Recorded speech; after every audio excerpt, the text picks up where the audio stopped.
Avant votre épisode, on aimerait prendre une minute pour vous parler de ce qu'on peut faire pour vous. En plus de faire des podcasts, l'Académie de la qualité efficace est avant tout une entreprise de conseil en qualité système et opérationnelle. Si vous aimez nos podcasts, vous allez adorer nos interventions. Tous les détails sont sur notre site web. Ce sont exclusivement nos interventions qui nous permettent de faire ces podcasts, alors n'hésitez pas à parler de nous pour répondre à des problématiques sur vos sites, si vous avez besoin d'un renfort en ressources qualité, ou tout simplement à partager les épisodes qui vous ont marqué. Ça nous aide vraiment beaucoup. Voilà, c'est tout pour l'instant publicité, et maintenant, place à l'épisode.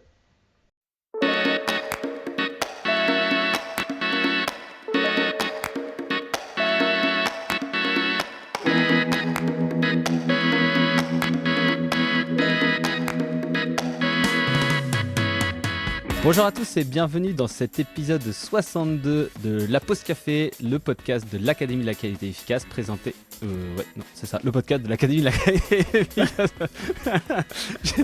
je me perds dans je me perds dans tous les podcasts. Alors, aujourd'hui, on va reprendre un petit coup ce qu'on avait parlé la semaine dernière. Donc j'ai pas eu trop de retours, je pense que les gens ont été assommés par la quantité d'informations, par la complexité du bazar. Mais ne désespérez pas parce que pour vous aider, on a réussi à diffuser en direct. On a réussi à paramétrer ou entraîner un GPT, un GPT pour justement vous aider grâce à cette méthode à évaluer la criticité. Donc ce qu'on voulait faire aujourd'hui, donc c'était par contre Arnaud, faudrait que tu mettes en pause parce que j'entends. C'est bon. Je m'entends tout seul. Donc ce qu'on va essayer de faire aujourd'hui, c'est vous expliquer comment est-ce qu'on a fait ça, et derrière après on vous donne le lien, on vous donnera le lien pour tester, pour que vous puissiez tester vous-même cette analyse de criticité, et puis justement pouvoir corréler un petit peu la théorie à la pratique, parce que ça marche pas trop mal. Ça marche pas trop mal. Alors Arnaud, on en avait déjà un peu parlé dans un précédent épisode. Du coup, tu m'as pas trop introduit aujourd'hui. Je t'étais lancé sur ton IA, mais c'est pas grave. Mais c'est cool, un épisode qui va être super intéressant du coup, effectivement, sur. C'est la suite logique de tout le travail qu'on a fait, qu'on a partagé dans les derniers podcasts. Mais du coup, il y a toute cette réflexion de se dire, ok. Tout le monde parle de l'IA en ce moment, sur les sites, à droite, à gauche. Il y a quelques semaines en arrière, on vous a présenté un petit module ChatGPT pour l'analyse des erreurs humaines qu'on a développé en fait, donc à l'Académie de la qualité efficace, qui marche vraiment très bien, et du coup basé sur la même méthodologie d'entraînement. Alors j'ai rigolé parce que tout à l'heure tu me disais c'est pas de l'entraînement, c'est de la calibration, mais bon voilà, écoute, entraînement, calibration, on fait comme on appelle ça comme on veut, mais en tout cas l'idée c'était comment est-ce que on crée ce petit module qui, en partant de la méthodologie qu'on déploie chez nos clients, donne un coup de main opérationnel aux équipes dans le quotidien, ne faisant pas à la place d'eux, mais en guidant la réflexion, on va dire. Et derrière, ce qui est assez intéressant, du coup, c'est que grâce à ce deuxième outil, ça nous donne encore plus d'éléments pour savoir comment on peut accompagner les sites à entraîner leurs propres IA dans ce sens-là, quoi. Et puis en fait, ce qui est cool, c'est qu'aussi pour une fois, c'est un truc concret. En fait, si tu lances pas les gens devant un prompt avec démerdez-vous avec ça, et puis ChatGPT va vous résoudre votre problème. Là, c'est genre poser la question, dans une application particulière, et ça donne une réponse attendue, quoi. Donc ça répond. C'est vraiment un outil qui répond à un problème et qui, je trouve, pour une fois, ne repose pas, guide vraiment l'utilisateur et l'aide vraiment à résoudre un problème de son quotidien. Et ça, c'est cool. Mais je pense qu'il y a un truc qui est vachement important dans ce que tu as dit là, effectivement, c'est que on pourrait se dire, tiens, vas-y, j'ai une situation inhabituelle qui s'est présentée là, allez hop, j'ouvre ChatGPT, je lui dis, voilà, on a vu ça, je colle mon QQCP, fais-moi l'analyse de criticité, dis-moi ce que c'est la criticité de ça. En fait, Le même problème. Ah tiens, c'est marrant, on va pouvoir partager le même constat qu'on voit quand c'est fait par des humains. Je pense Mm, que le même problème, entre maintenant et dans 10 jours ou 6 mois, il peut être classé complètement différemment par ChatGPT. mm, Parce que ChatGPT, déjà, il a des hallucinations. Ensuite, selon la manière dont tu as rédigé ton script, ton QQ, QCP, etc., il va peut-être interpréter le truc différemment. Et mm. donc, toute l'importance est dans comment tu vas structurer ton outil. Donc, quels éléments d'entrée tu vas lui donner pour structurer sa réflexion? Comment tu vas le guider dans sa réflexion? Ouais, et là, du coup, en fait, si la personne qui utilisait ChatGPT était ultra puissante, ben en fait, elle pourrait faire de manière à donner des informations petit à petit et bien organisées pour que, bah, du coup, sur ce prompt-là, boum, elle puisse arriver à donner la bonne réponse une fois. Mais je sais pas si tu as constaté la même chose que moi, mais au plus tu utilises, au plus Ah ouais, la ouais, fenêtre que ouais. tu utilises est longue, au plus il mélange tout, il Il est comprend plus perdu. rien, et puis Ouais. ouais, c'est ça, et il reprend des vieux trucs, et après, enfin, il change les termes.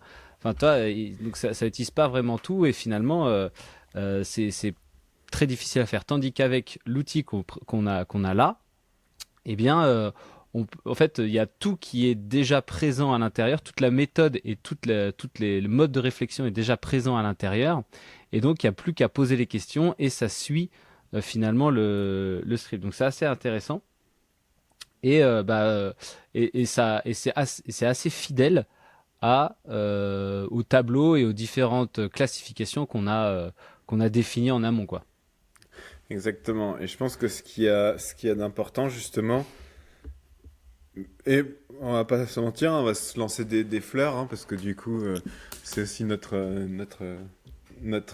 métier, ce que je veux dire. Mais en fait, c'est que on a structuré un vrai chemin de fer depuis des années dans notre méthode d'investigation, mais aussi d'analyse de criticité des déviations avec des étapes. En fait, il y a tout un fil rouge à suivre.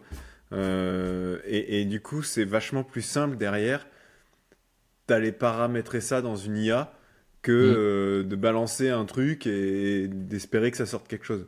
Tout ce fil rouge, tout le fait qu'on ait cette méthodologie, notamment, alors là, c'est pas forcément sur l'outil dont on parle aujourd'hui, mais c'est le travail qu'on mène maintenant pour la suite, hein.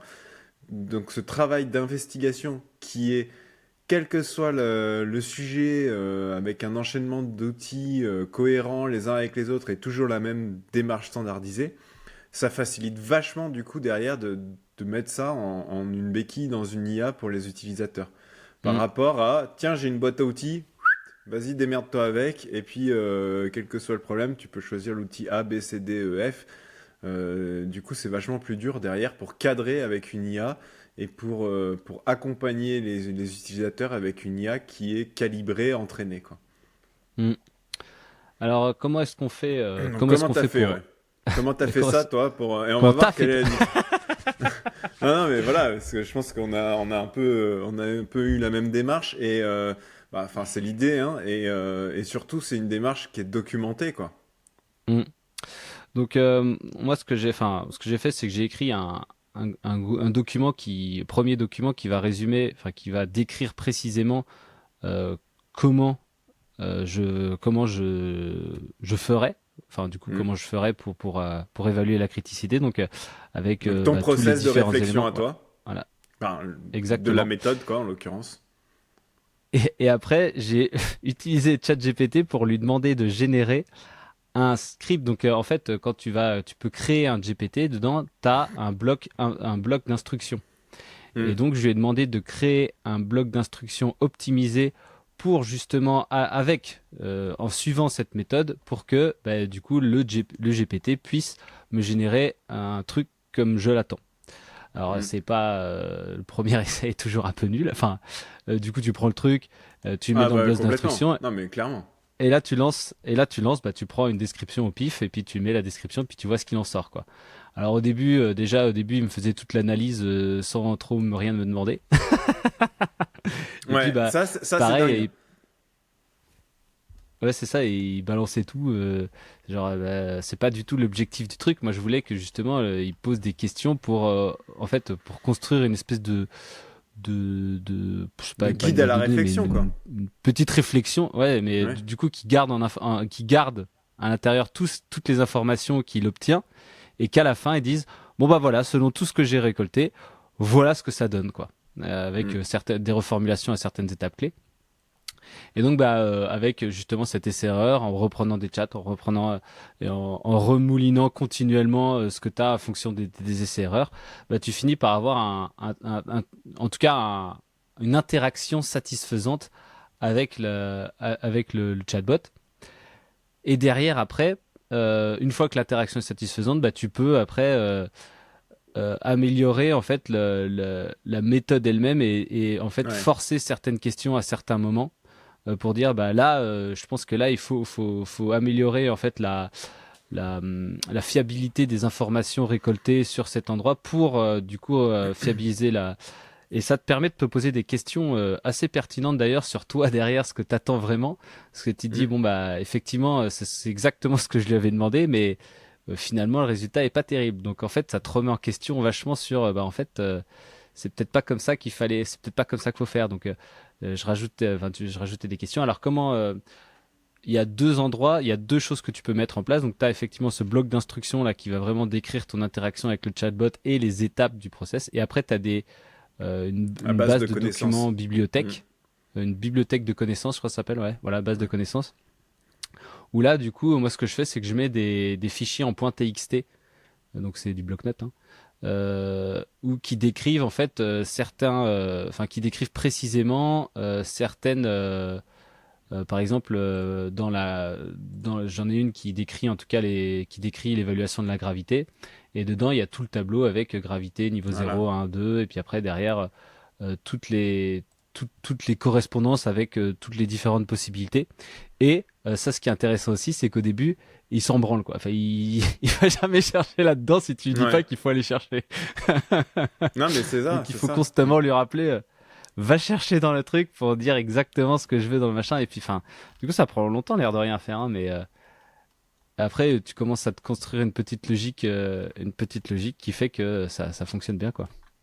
Bah, c'est ça. En fait, donc, la démarche était un peu similaire pour la création de l'IA d'analyse des erreurs humaines.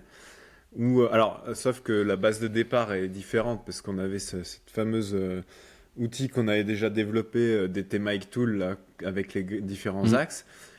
Et ça m'a permis, en amont déjà, j'ai repris chacun des axes de l'analyse et où, en fonction, pour chaque question de chaque axe, je disais, OK, je faisais un ping-pong avec ChatGPT, pour dire là, pour moi, tu me dis qu'il n'y a pas de lien avec l'erreur, mais dans ce contexte-là, il peut y avoir un lien avec l'erreur. Et voilà, et donc je lui donnais les éléments de contexte, hein, donc en fonction de la fréquence de la tâche, l'expérience et la complexité de la tâche, et on prenait donc chaque axe, chaque question, chaque contexte, et on disait, ok, là il y a impact, il n'y a pas d'impact, et il y avait ce ping-pong pour, entre guillemets, alors l'entraîner, oui et non, mais en tout cas faire évoluer le script derrière qui va être utilisé pour ensuite derrière répondre, enfin poser les bonnes questions aux gens qui vont vouloir analyser des erreurs humaines. Et donc il y a tout cet aller-retour pour calibrer. Et c'est même pas effectivement, comme tu me disais juste avant qu'on fasse le live, c'est pas calibrer ou entraîner l'IA, mais c'est calibrer le script qu'on va donner à notre IA pour que derrière elle fasse la bonne analyse selon le bon chemin avec les bons paramètres. Et tout ça, ça prend un temps de malade. Mais c'est vachement intéressant parce qu'une fois que tu l'as, t'as un truc qui est vachement plus reproductible.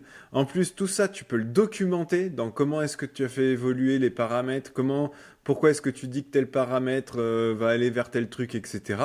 Et du coup, derrière, en fait, c'est la base de connaissances, effectivement, qui va servir à l'IA à analyser tout ça. Et du coup, ce qui est assez intéressant dans ton cas, c'est que, bah, en fait, d'un site à l'autre, on sait que les critères de gravité peuvent évoluer en fonction du type de produit, en fonction du contexte, etc. Donc ça veut dire que ça, ça peut se paramétrer d'une IA à l'autre. Là, l'IA, le chat GPT que tu as fait, il est un peu plus général, j'imagine, hein, parce que j'ai pas regardé les détails, donc il peut marcher pour à peu près tout le monde. Pour autant, derrière, ça vaut le coup peut-être d'adapter ces grilles de gravité en fonction du type de produit du contexte Ouais. du site. Hein.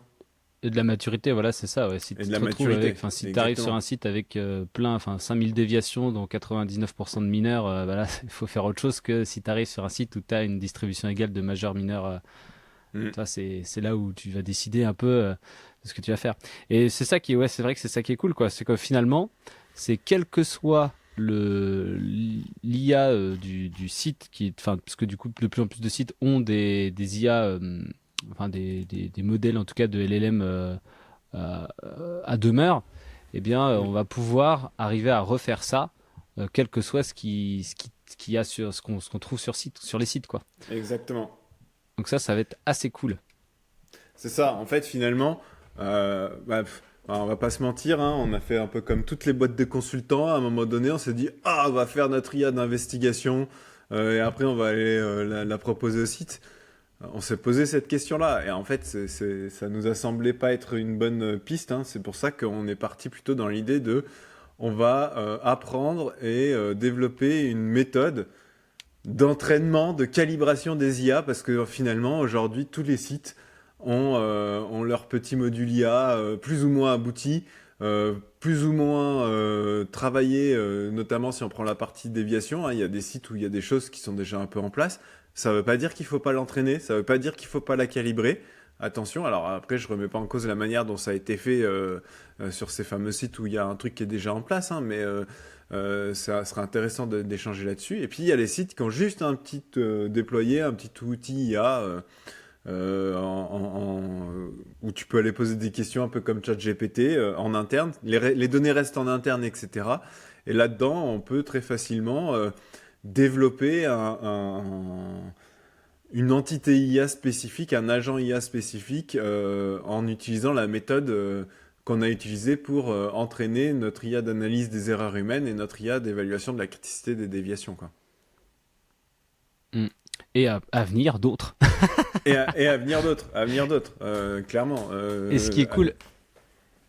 Et ce qui est cool aussi, c'est que, enfin, avec la configuration actuelle, hein, en tout cas, tout le monde peut venir les tester en cliquant sur les liens. C'est En ça. cliquant sur les liens, voilà. Donc, après, ça correspond pas exactement à ce qui se passe sur votre site, mais néanmoins, c'est quand même assez cool. Et encore une fois, il n'y a pas besoin de mettre des données confidentielles pour pouvoir tester ça et parce que finalement, l'air de rien, tu mets juste, voilà, on a ici ça, enfin, tu décris un peu la situation qui t'est arrivée, ça te permet, t'as pas besoin de donner des noms de produits, t'as pas besoin de donner quoi que ce soit, et puis ça te sort quelque chose d'intéressant, quoi. Et ça vous donne un peu une idée de qu'est-ce que vous pouvez faire sur votre site sans. Alors, ça prend du Mm. temps. Il y a une méthode. Mais c'est pas non plus une usine à gaz à monter. Enfin, c'est pas un truc qui va vous mettre 6 mois à monter en fait. Enfin, je veux Et dire. si vous écoutez tous nos podcasts, vous pouvez arriver à le faire tout seul. Ouais, c'est vrai, c'est vrai. Non mais attends, tu donnes à une IA, tu dis allez, va regarder toutes les vidéos de Paul Adrien et Arnaud. Ah bah voilà. Voilà. Non mais ceci dit, c'est vrai que, enfin, je veux dire, combien de temps t'as mis pour développer ton truc d'évaluation de la criticité, quoi? Hein, pas en charge, mais en délai, quoi. Ouais. T'as commencé J1 et au bout de J 7 ou 14, t'avais un truc? Oui, mais alors du coup, c'est exactement, enfin, ça fait quand même, je sais pas moi, ça fait 5 ans, 6 ans qu'on 6 ans qu'on fait des trucs un peu là-dessus, quoi. Enfin, tu vois, Non, mais il y a la méthode derrière qui est là depuis des années. C'est comme le DTMic Tool, où effectivement toute la réflexion d'analyse d'erreurs humaines, on l'a faite pendant des années et des années. La question, c'est une fois que tu as ça, et nous, ça, on l'a, quoi, ouais, voilà, c'est pour ça. Ouais. l'implémenter dans une IA, ça va pas vous prendre 6 mois à Non, c'est développer ça, un c'est pas truc qui long. analyse la criticité. Et donc, je veux dire, Parce que, enfin, on a vu des trucs où les personnes ils développent des IA d'investigation. Il faut 6 mois, 1 an, 2 ans pour arriver à sortir un truc. En fait, pas forcément. Si tu as une méthode qui est bien réfléchie en amont.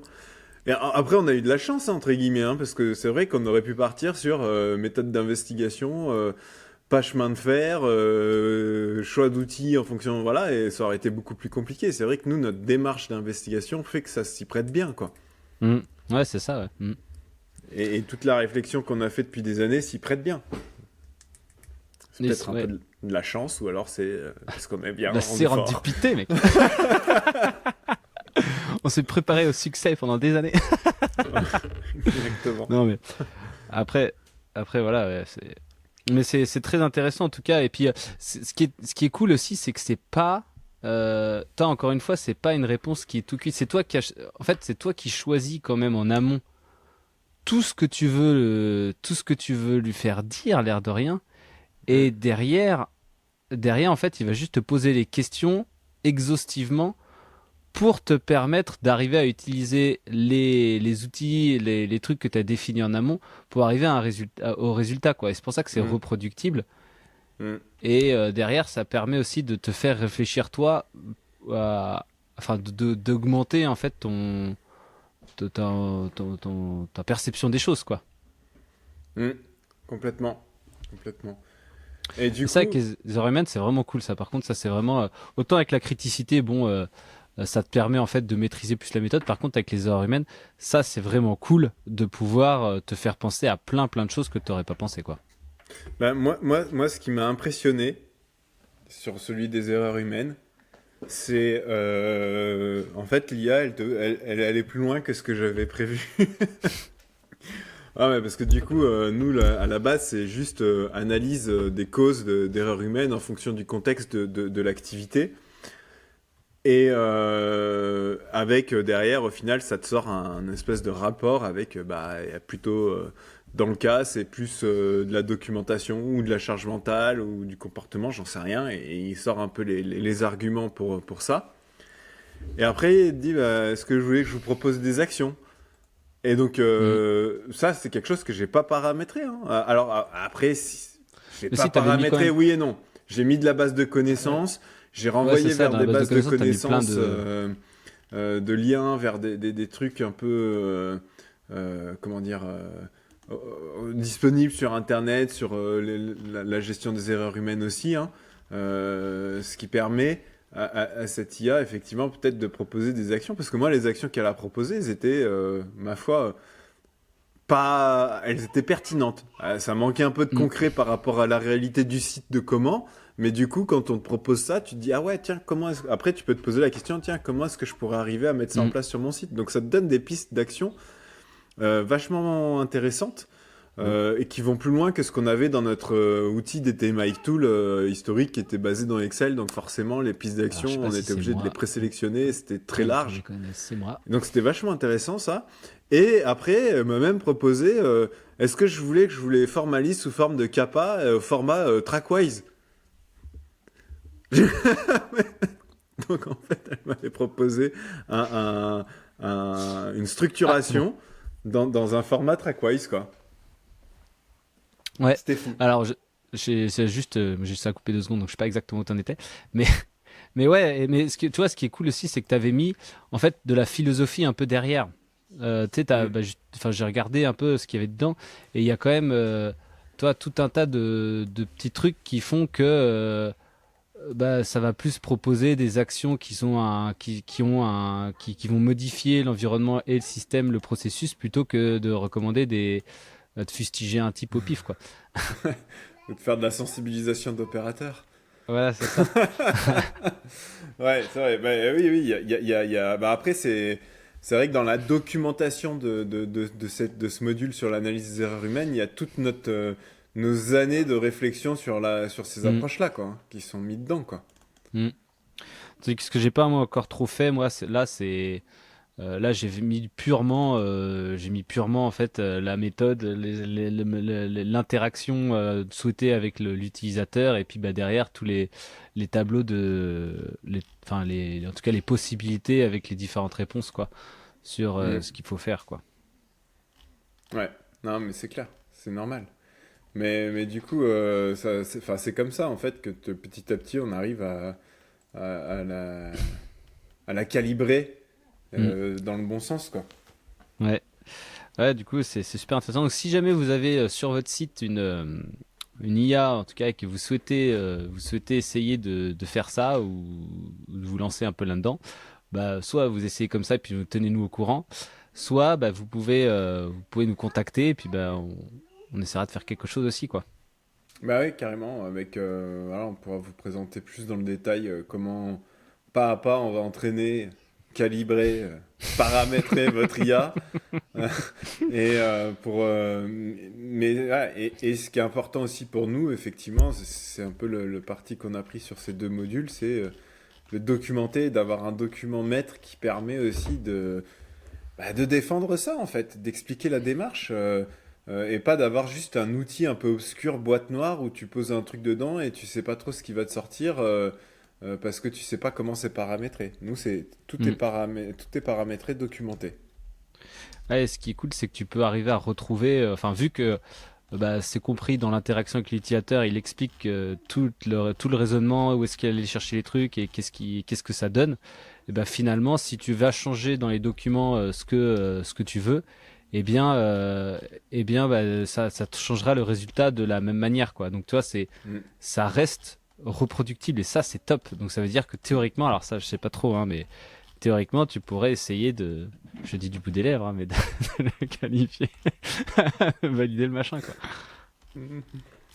Ouais, alors nous on l'a validé en mettant bien la petite phrase que, que l'investigateur reste le seul décisionnaire.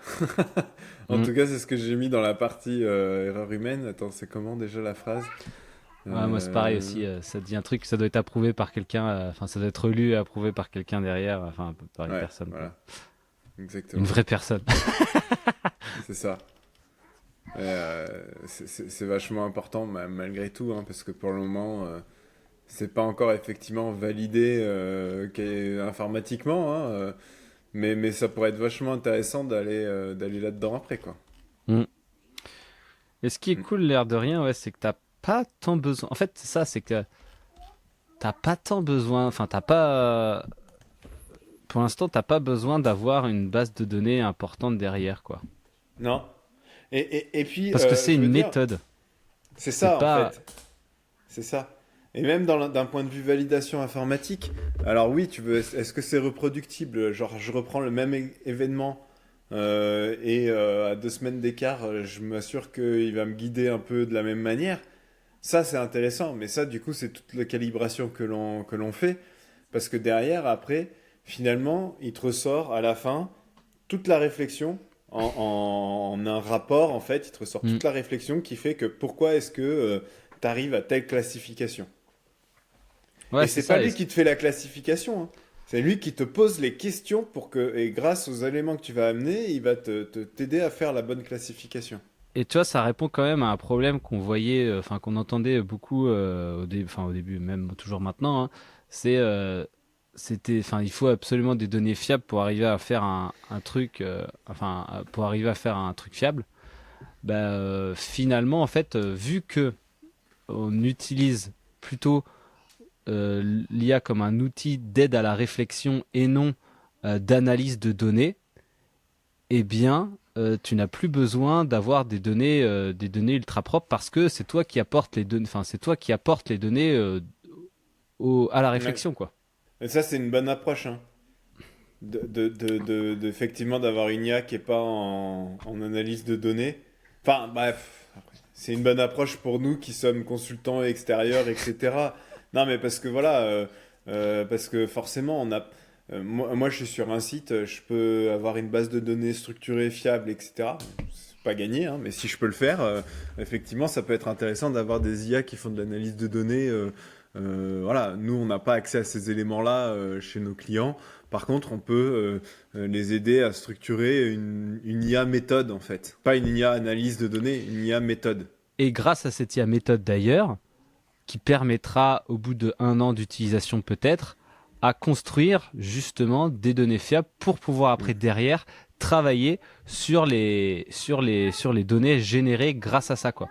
Donc ça se trouve, en fait, ça, c'est peut-être la première étape à mettre en place, justement, quelque chose qui va structurer le travail et la récolte des données et la formation, enfin la structuration de présentation des données pour justement les exploiter derrière dans les 3-6 mois suivants, quoi. Non, mais non, j'étais en train de réfléchir en me disant, t'imagines, tu fais une analyse de criticité de déviation, je sais pas, là, on est en mars 2026, avec ton IA que tu utilises depuis 2-3 ans sur le truc, et dit, ah bah tiens, vous avez déjà eu le même type de sujet il y a 7 mois, regardez tel événement, voilà, il avait été analysé comme ça, tu sais, ça peut être intéressant aussi, tu sais, de se dire, attends, parce que cette mémoire, une personne ne l'a pas. Alors, est-ce que c'est bien ou pas de remettre sur le truc, ah tiens, vous avez déjà eu un truc similaire il y a 1 an ou 7 mois en arrière. Je sais pas si c'est utile, si c'est pertinent, parce que ça peut pousser à la facilité de dire, bah, j'évalue de la même manière, ce qui serait peut-être potentiellement une erreur, mais ça donne la possibilité d'avoir une mémoire que des individus n'auront pas forcément, quoi. Après, ce qui est intéressant, c'est pas forcément pour l'évaluation, mais en tout cas, c'est intéressant pour l'investigation et justement les causes qui ont été déterminées et pouvoir se projeter là-dedans, quoi. Ça, c'est sûr que c'est bien. Carrément. Carrément. Bon, du coup, ça fait finalement une demi-heure. Je pensais pas qu'on arrivait à tenir une demi-heure. Je me suis dit, bon, allez, on fera un petit épisode, mais non. Comme d'habitude, on est arrivé à discuter pendant une demi-heure du sujet. Peut-être on reprendra, enfin on vous donnera la suite du truc. Ça c'est assez cool, l'air de rien, toute cette histoire, parce que ça fait vraiment du build-in public où on a eu cette idée, on a expliqué comme le raisonnement, on l'a amélioré suite aux questions et aux retours de différentes personnes. Puis après là on a fait un truc IA, on va essayer de le tester. T'as donné le lien sur sur le LinkedIn là? Non, mais je peux le donner. Est-ce que je peux partager ton lien à toi? Oui, copier le lien. Oui, c'est tous ceux qui ont le lien, j'ai mis moi normalement. Okay. Il est pas sur le market, mais Hop. Enfin bon, en tout cas, si vous avez des questions et des retours, n'hésitez pas à nous contacter. Et puis, pareil, si vous avez 30 secondes, mettez, évaluez le podcast sur Apple Podcast. Si vous écoutez ça sur Apple Podcast ou sur Spotify, ça aide vachement à pouvoir booster la popularité et en tout cas le nombre, enfin en tout cas les écoutes du podcast, quoi. Donc merci à vous si vous faites ça, c'est super. Ouais, carrément. Allez, c'est parti. Donc, évaluation de la criticité. Je vous mets les 2 liens. Il faudra qu'on fasse un truc à un moment donné pour que les gens ils le retrouvent facilement, ces choses-là. Ouais. Cela, voilà. Bon, moi, il est sur le store ChatGPT. Hein, donc, Ouais, je le mettrai certainement sur le store, mais je vais encore travailler un peu dessus. Ouais.